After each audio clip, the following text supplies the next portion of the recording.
வணக்கம் நேயர்களே, உங்கள் அனைவரையும் TVIயின் கலைக்கண் நிகழ்ச்சியில் மீண்டும் சந்திப்பதில் மிக்க மகிழ்ச்சி அடைகின்றோம்.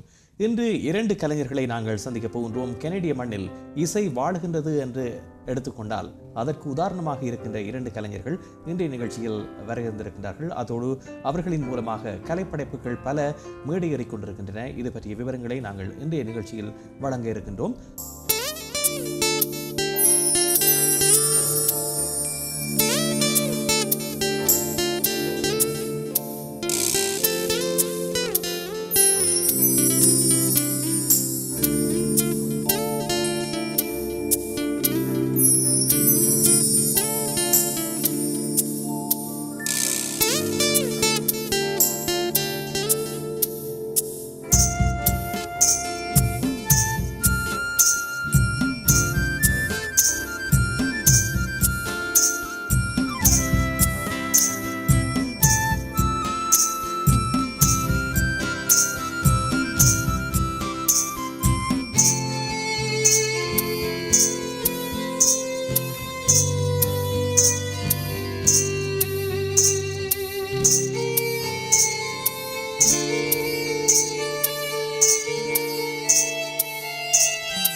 லதன் பிரதர்ஸில் இருந்து 2 சகோதரர்கள் இன்றைய நிகழ்ச்சியை அலங்கரிக்க வந்திருக்கின்றார்கள். வணக்கம் மனோஜன், வணக்கம் அருணன். வணக்கம். ஆமாம், உங்களை இந்த நிகழ்ச்சியில் சந்திப்பதில் மிக மகிழ்ச்சி அடைகின்றோம். குறிப்பாக பல மேடைகளில் நேயர்கள் உங்கள் இருவரையும் பார்த்திருப்பார்கள். நீங்கள் ஒரு கீபோர்ட் வாத்திய கலைஞராக இருக்கின்றீர்கள். அதே போன்று அருணன் கிட்டார் வாத்தியத்தை வாசிப்பவர். நீங்கள் ஆரம்பத்திலேயே இந்த 2 வாத்தியங்களையும் தான் பழகினீர்களா, அல்லது உங்களுடைய இந்த கலை பிரவேசம் என்பது எப்படி ஆரம்பமானது? ஸோ நான் எனக்கு ஸ்பெசிஃபிக்காக நான் ஸ்டார்ட் பண்ணிக்கல பியானோவில் தான் துவங்கினான், வெஸ்டர்ன் பியானோவில்.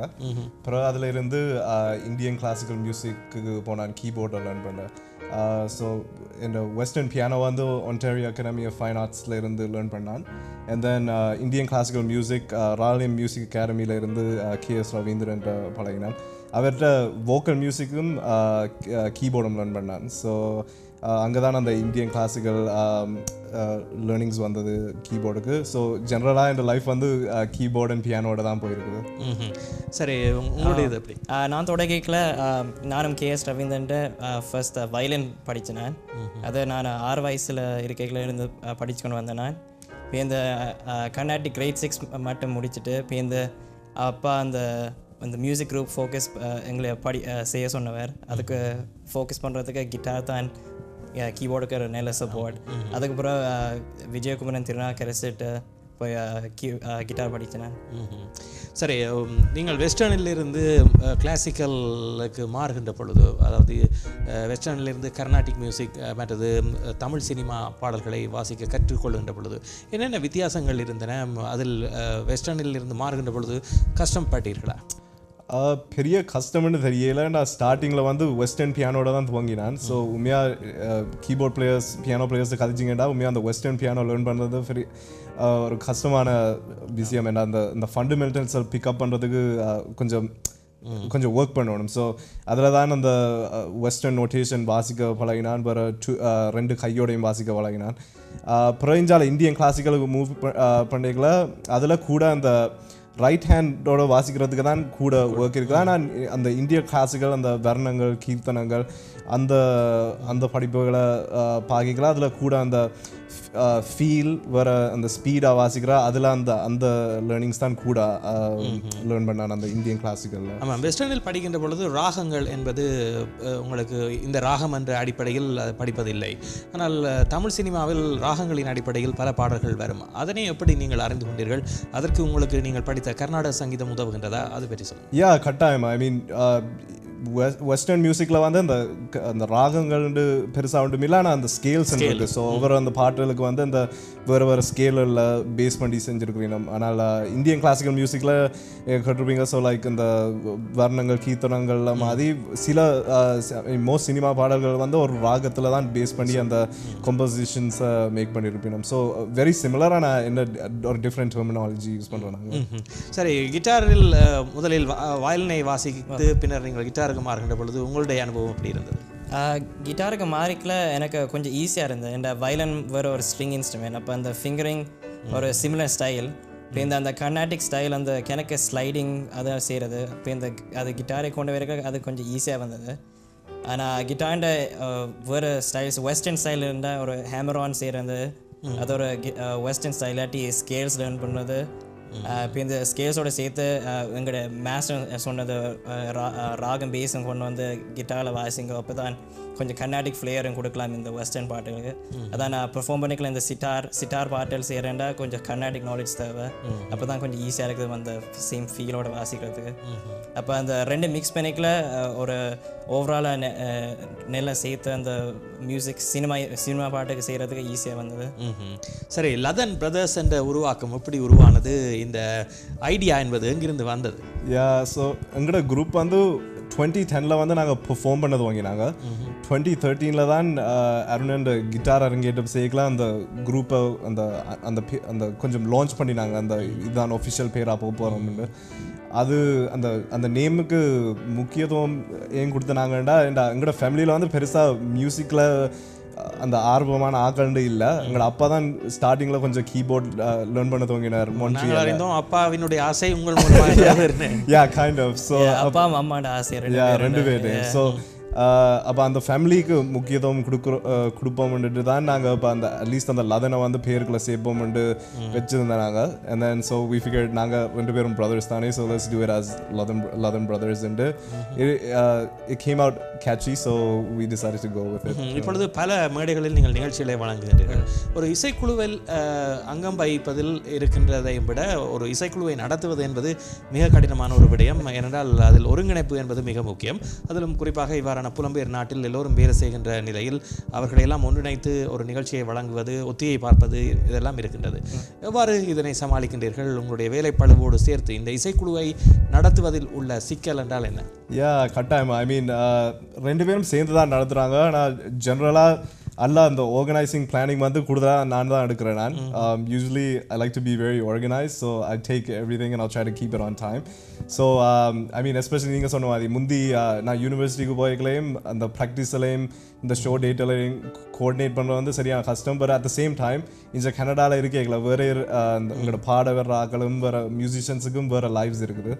ஸோ இப்போ எல்லாரையும் எடுத்து அட்லீஸ்ட் ஒரு 2 ப்ராக்டிஸுக்காக சேர்த்து ஒரு 4-5 ஹவர்ஸ் அவையோட சேர்ந்து பார்க்குறது வந்து உண்மையாக ஒரு லேசுப்பட்ட விஷயம் இல்லை. ஸோ மேனேஜ் பண்ணலாம். என்ன நீங்கள் அந்த ஏர்லியாக நீங்கள் பிளான் பண்ணி எல்லாத்தையும் நல்ல கம்யூனிகேஷன் வச்சுருக்கணும். உங்களோட டீமோட ஒரு நல்ல டீமும் இருக்கணும். உங்களோட கம்யூனிகேட் பண்ணி வர காம்ப்ரமைஸ் பண்ணி உங்களை ஹெல்ப் அவுட் பண்ணுறதுக்கு. So we've been very fortunate with that.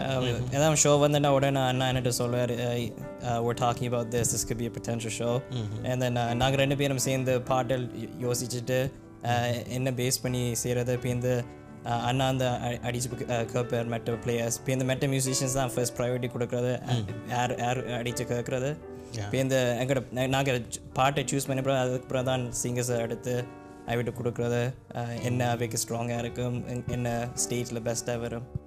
சரி, ஆரம்பத்தில் நீங்கள் புதியவர்கள் இருவருமே ஒரு இசைக்குழுவை நடத்துகின்ற பொழுது அதனுடைய அனுபவம் என்பது தேவை. அது எப்படி அறிந்து கொண்டீர்கள்? ஒரு இசைக்குழு என்றால் இப்படித்தான் நோட்ஸ் எழுத வேண்டும், இவ்வாறு தான் தயாரிப்பு பணிகளை செய்ய வேண்டும் என்ற அனுபவம் என்பது எப்படி அறிந்தீர்கள்? ஸோ அனுபவம் வந்து உண்மையாக ஜஸ்ட் எக்ஸ்பீரியன்ஸோட உண்மையாக நாங்கள் துவங்கிக்கல வந்து எங்களுக்கு ஒரு 2-3 சின்ன ஷோல் கிடைக்கல. எங்களுக்கு ஒரு சின்ன ஒரு டீம் பில்ட் பண்ணுற ஒரு சான்ஸ் கிடைச்சது. அண்ட் தென் நாங்கள் பெர்ஃபார்ம் பண்ணிக்கிற வரைக்கும் வேறு சீனியர் மியூசிஷியன்ஸும் வந்து இப்போ எங்களோட குரூப்பில் ப்ளே பண்ணுறோம். நேம்லி எங்களோட Babu uncle who plays octopad, Ian Collins, அவர் வெல் ரெனவுண்ட் பேஸ் கிட்டாரிஸ்ட் இங்கே. ஸோ அப்படி மாதிரி சீனியர் மியூசிஷியன்ஸோட நாங்கள் வந்து பழகிக்கல. அவையோட எக்ஸ்பீரியன்ஸில் வந்து எங்களுக்கு அவையோட நாலேஜை தெரிவிக்கலாம். நாங்களும் அதை யூஸ் பண்ணி லேர்ன் பண்ணி அதுக்கேற்ற மாதிரி அட்ஜஸ்ட் பண்ணி குரூப்பை நடத்தலாம். ஸோ இப்படி வேறு ஆக்களோட ஸ்பீக் பண்ணி அவையோட எக்ஸ்பீரியன்ஸில் பற்றி கதைச்சு தான் நாங்களும் இப்போ எங்களோட குரூப்பை வந்து என்ன செய்யலாம் செய்யக்கூடாதுன்னு பார்த்து செஞ்சு கொண்டு வரணும். ஆமாம், தொடர்ந்தும் பல விடயங்கள் பற்றி பேச இருக்கின்றோம். இந்த நிகழ்ச்சியில் 2 சகோதரர்கள் எங்களோடு கலந்து கொண்டு தங்களுடைய இசை அனுபவங்களை வழங்கி கொண்டிருக்கின்றார்கள். லதன் பிரதர்ஸில் இருந்து அனோஜன் மற்றும் அருணன் இருவரும் இணைந்திருக்கின்றார்கள். தொடர்ந்து வரும் விளம்பரங்களை தொடர்ந்து மீண்டும் சந்திப்போம்.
டிவிஐயின் கலைக்கண் நிகழ்ச்சியினை பார்த்து கொண்டிருக்கின்றீர்கள். இந்த நிகழ்ச்சியில் லதன் பிரதர்ஸில் இருந்து 2 சகோதரர்கள் எமது நிகழ்ச்சிக்கு வருகிறது அவர்களுடைய இசைத்துறை அனுபவங்களை வழங்கி கொண்டிருக்கின்றார்கள். அனோஜன், ஒரு தயாரிப்பு என்பது மிக முக்கியமானது. ஒரு இசை நிகழ்ச்சிக்கு முன்னர் நீங்கள் என்னென்ன விடயங்களில் கூடுதலான கவனத்தை மேற்கொண்டு தயாரிப்பு பணிகளை மேற்கொள்வீர்கள், அதை பற்றி சொல்லுங்கள். ஸோ முக்கியத்துவமாக சவுண்டுக்கு தான் நாங்கள் மெயின் இம்பார்ட்டன்ஸை கொடுக்குறோம். ஏண்டா இவ்வளோ ப்ராக்டிஸ் பண்ணினாலும் அங்கே அந்த ஷோவில் போய் வந்து அந்த சவுண்ட் அவுட்புட் வரையிலேண்டா இவ்வளோ ப்ராக்டிஸ் பண்ணி நல்லா செஞ்சீங்கன்றாலும் அந்த அவுட்புட் வராது. வேறு அதால் உங்களோட பேண்ட் நேமும் குள்ளே போயிடும். ஸோ கட்டாயமாக சவுண்டுக்கு ஒரு முக்கியத்துவம் கொடுக்குறோம் நாங்கள். அப்புறம் மற்றது வந்து ஐ திங்க் பங்க்சுவாலிட்டி, எஸ்பெஷலி அது ஒரு இம்பார்ட்டன்ட் இதாக எங்களோட குரூப்பில் வச்சுருக்கிறோம். ஏண்டா இங்கே நீங்களும் கணக்கு ஷோவுக்கு எம்சி பண்ணியிருக்கீங்க, ஈவன் ஆர்கனைஸ் பண்ணியிருப்பீங்க.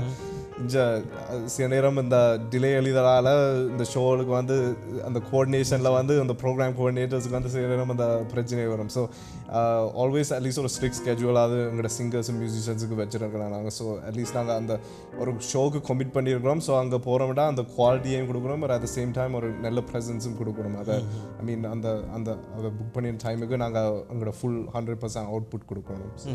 சரி அருணன், ஒரு இசைக்குழுவை ஆரம்பித்த நிலையில் 2010க்கும் இப்பொழுது 2017க்கும் இடையில் என்னென்ன வித்தியாசத்தை பார்க்கின்றீர்கள்? உங்களுடைய வளர்ச்சி போக்கு என்பது எப்படி இருக்கிறது? நிறைய எனக்கு டிஃப்ரென்ஸ் இருக்குது. ஃபர்ஸ்ட் அந்த எக்ஸ்பீரியன்ஸ் தான். தொடங்கிக்கலாம் இப்போ இருந்து பழைய வீடியோஸ் பார்க்கல எங்களுக்கு தெரியுது எவ்வளோ நாங்கள் மெச்சூர் பண்ணி எவ்வளோ இம்ப்ரூவ் பண்ணியிருக்கிறோம். வேறு அந்த சும்மா வாசித்து இப்போ இந்த எங்களோட இயர் ட்ரெயின் பண்ணி பாட்டை எப்படி எடுக்கிறது கொஞ்சம் பெட்டராக எடுக்கிறது. இப்போ இந்த பாபு அங்கிளோட இல்லாட்டி இஎன் இல்லாட்டி எங்களோட தபலா பிளே பையோட கதைச்சு எங்களோட நாலேஜும் எப்படி ஸ்டேஜில் ப்ரெசென்ட் பண்ணுற பாட்டும் அதுவும் எல்லாம் எக்ஸ்பீரியன்ஸ் அதுவும் எல்லாம் இன்க்ரீஸ் பண்ணி பெட்டராக வந்துட்டு அப்போ ஓவராலாக from start to finish, it's day and night difference. Like we're a lot better today than we were 7 years ago. ஆமாம், இன்னொரு முக்கியமான விடயம், இவ்வாறு இசைக்கருவிகளை வாசிப்பவர்கள் தாங்களே தயாரிப்பு செய்வார்கள். அந்த எண்ணம் உங்களுக்கு இருக்கின்றதா? அதாவது இசையமைப்பு பணி என்பது நீங்கள் இதுவரை செய்த முயற்சியில் இருக்கின்றதா, அல்லது அது நீங்கள் உங்களுடைய எண்ணத்தில் வைத்திருக்கின்றீர்களா? இல்லை, இது இடக்கிட ஆஸ்க் பண்ணுற ஒரு கொஸ்டின் கணக்காக கேட்குற வீணவனே. எனக்கு ஆனஸ்டாக எதன் செய்கிறேன்டா இந்த 100% எஃபர்ட்டை போட விருப்பம். ஸோ எனக்கு ஆல்வேஸ் சின்னல இருந்தால் எனக்கு அந்த பெர்ஃபார்ம் பண்ணுற ஒரு அந்த ஆசை தான் இருந்தது. So I was never into like really composing and what not.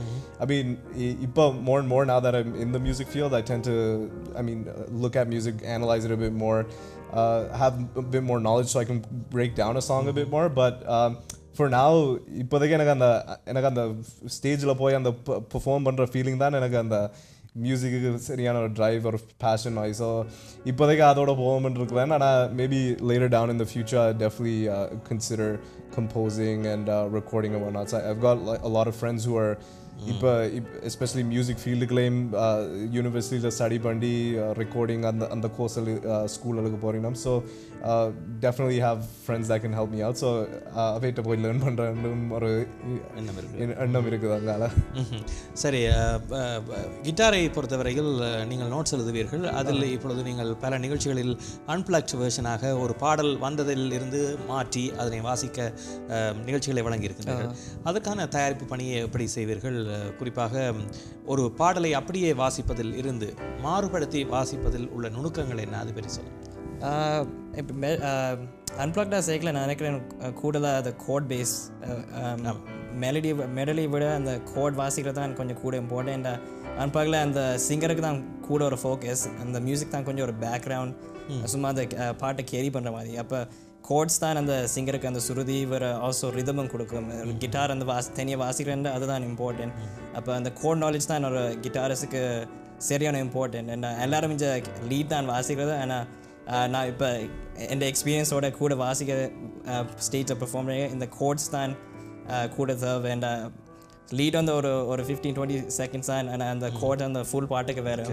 ஆனால் நீங்கள் சொன்ன மாதிரி அன்பிளாக்டுக்கு கோட்ஸ் தான் இம்பார்ட்டன்ட். அது அந்த பாட்டு கொஞ்சம் பியூட்டி கொடுக்கும், வேறு அட் த சேம் டைம் இந்த சிங்கருக்கு கொஞ்சம் ஹெல்ப் கொடுக்கும் எப்படி கொண்டு போகிறது பாட்டுக்கு.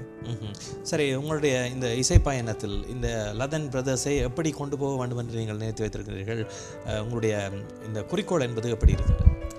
ஐ திங்க் இப்போ இமீடியட் ஃப்யூச்சரில் வந்து இப்போ எங்களோட குரூப்லேயும் வந்து கனடாவில் வந்து இப்போ ஸ்டில் யூனிவர்சிட்டியில் இருக்கிறீங்கன்னா but very heavy in work in right now. So இப்போ நாங்கள் வெரி செலக்டிவ் ஷோஸில் எடுக்கல. ஸோ இப்போ டைம் இருக்கல தான் செய்கிறோம் நாங்கள். But at the same time ஒரு பாலிசி வச்சுருக்கேன், ஒரு ஷோ எடுத்தாண்டா அந்த ஃபுல் 100% எஃபர்ட் கொடுக்கணும். ஸோ சும்மா ஷோவை வந்து எடுக்கிறோம்ன்றதுக்காக எடுக்கிறீங்களா அந்த எடுத்து அந்த ஃபுல் சாட்டிஸ்ஃபேக்ஷனுக்கு செய்கிற மாதிரி. ஆனால் டெஃபினட்டாக லாங் டேர்மில் வந்து we've started doing a lot of stuff on YouTube now, more unplugged covers and whatnot for songs that are coming out. So we're getting some exposure through that. Instagram has also been big for us. So we're using more social media. But I think also என்னொரு பெரிய ஆசைண்டா இப்போ இந்த டொரண்டோவில் நடக்கிற இந்த பெரிய இவெண்ட்டில் வந்து at least அந்த big ஸ்டேஜில் அட்லீஸ்ட் எங்களோட குரூப்பை வந்து அங்கே கொண்டாடுவோம்ன்றது தான் அடுத்த ஒரு plan. So hopefully we can pave a way for that. உங்களோடு பல இளையவர்களும் பயணிக்கின்றார்கள். நிச்சயமாக அது கைகூடும் என்ற நம்பிக்கை எங்களுக்கும் இருக்கின்றது.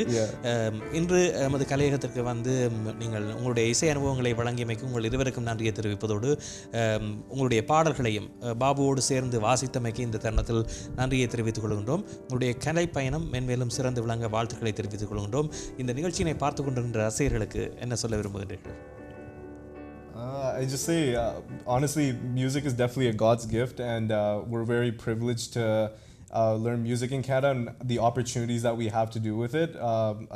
I honestly push all the parents and kids to go into some sort of an art form, because it definitely gives you lets you de-stress from the regular days of your life, so with school and work. So எனக்கு வந்து music உண்மையாக வந்து அதுக்கு தான் use பண்ணுறேன். நான் முந்தி ஸ்கூலில் இருக்கலையும் அந்த மியூசிக் ப்ளே பண்ணிக்கலாம், அது திருப்தி, அந்த ஸ்ட்ரெஸ் இதெல்லாம் குறைக்க விடும். So I definitely think all kids should be in some sort of an art. Arunan, நீங்கள் என்ன சொல்லுது? அண்ணா சொன்ன மாதிரி all kids, it's very important to have something, and music is a very important thing. It'll give you a strong discipline. It'll teach you like when to do things. It'll give you de-stressing, as Anojan said. So it's very strong. It's a good foundation for all kids to start young and carry on throughout their life. உங்களுடைய தந்தை கண்ட கனவு உங்கள் மூலமாக ஒரு இசைக்குழுவை உருவாக்கி இருக்கின்றது. ஆகவே லதன் பிரதர்ஸ் மென்மேலும் வளர்ச்சி பெற்று ஒரு சிறந்த இசைக்குழுவாக டொரண்டோவில் பல மேடைகளில் நிகழ்ச்சிகளை வழங்க வாழ்த்துக்களை தெரிவித்துக் கொண்டு விடைபெறுகின்றோம். உங்களுக்கு நன்றி. நன்றி. நன்றி. நேர்கள் இதுவரை பார்த்தது கலைக்கண் நிகழ்ச்சி. இன்றைய நிகழ்ச்சியில் கலந்து கொண்டவர்கள் அனோஜன் மற்றும் அருணன். மீண்டும் மற்றொரு கலைஞரோடு அடுத்த வாரம் சந்திப்போம். அதுவரையில் வணக்கம் நேர்களே.